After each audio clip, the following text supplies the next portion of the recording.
Welcome to another Daily Gem where we speak on life, sports, and entertainment, or what we can draw from sports and entertainment into our life. So I just started watching The Ultimate Fighter again, and I don't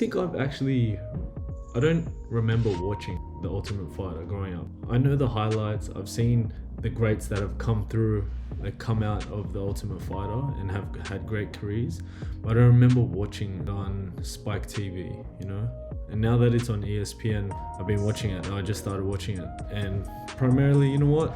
It's because of Conor. As much as, some people dislike him, I gotta admit, he's very entertaining. I don't know, he's just a draw, and I just want to watch him. I want to see what he does, even the dumb shit. If you haven't watched The Ultimate Fighter before, basically there's two coaches, and it's a reality TV show, and they just coach veteran fighters, or in this case young fighters, and there's two weights that they've got here. I think it's the lightweight or featherweight and bantamweight, 155 and 135 in this season 31 of The Ultimate Fighter. And the coaches are Conor McGregor on one side and Michael Chandler, and they're about to fight each other in a few months. I don't know if it's the same with you guys, but there's just something about reality TV that everyone gets drawn to. So The Ultimate Fighter has been a show that's propelled the UFC into the mainstream. So they went from, nearly dying on its ass in the 2000s, and then they started The Ultimate Fighter with the great fight with Forrest Griffin and what's his name? Forrest Griffin, and the fight with Forrest Griffin versus Stephen Bonner, and that went all the way to the distance, and Forrest Griffin came out with that victory. And after that fight, UFC just took off, and it was primarily because of that fight in The Ultimate Fighter. So there's been a lot of champions that have come through this. Maybe someone comes out of this one.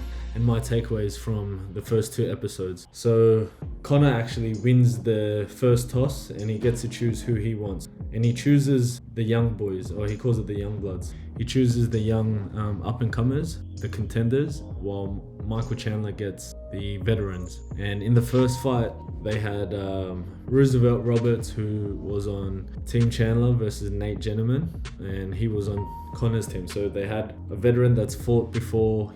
I think he was even in The Ultimate Fighter before. No, he was fighting the UFC, and he got taken out, and he fighting an up-and-comer. And in this fight, it actually ended in 10 seconds. He got him really early, hit him with the 1-2, and just hit him right in the spot, and it was done. And it's just funny seeing how Conor is. He rocked up late, Michael Chandler's ready, looking like a coach, and Conor's just coming in with his suit.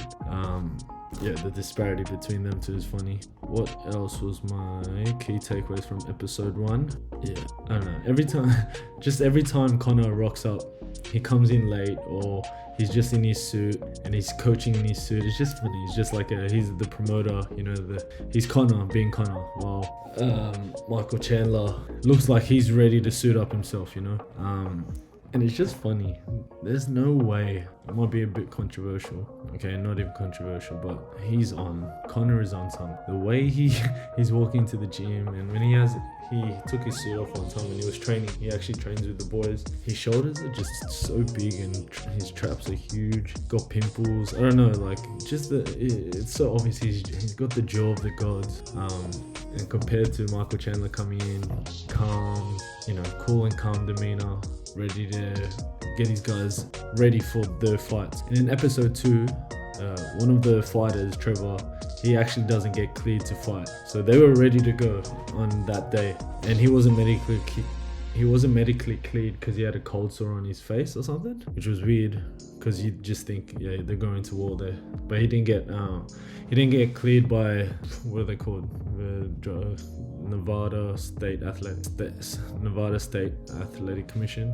He didn't get cleared, so it was another fight that happened, and because of the weight cut for next week and all, there was so many things happening, but another fight happened. And in episode 2 as well, Conor's boy, the up-and-comer, he actually catches so the up-and-comer, you'll see in the episode, he cuts Conor's hair. I'm guessing he's a barber, like a part-time barber, because he was cutting everyone else's hair. But yeah, fuck, this was crazy. Cody Gibson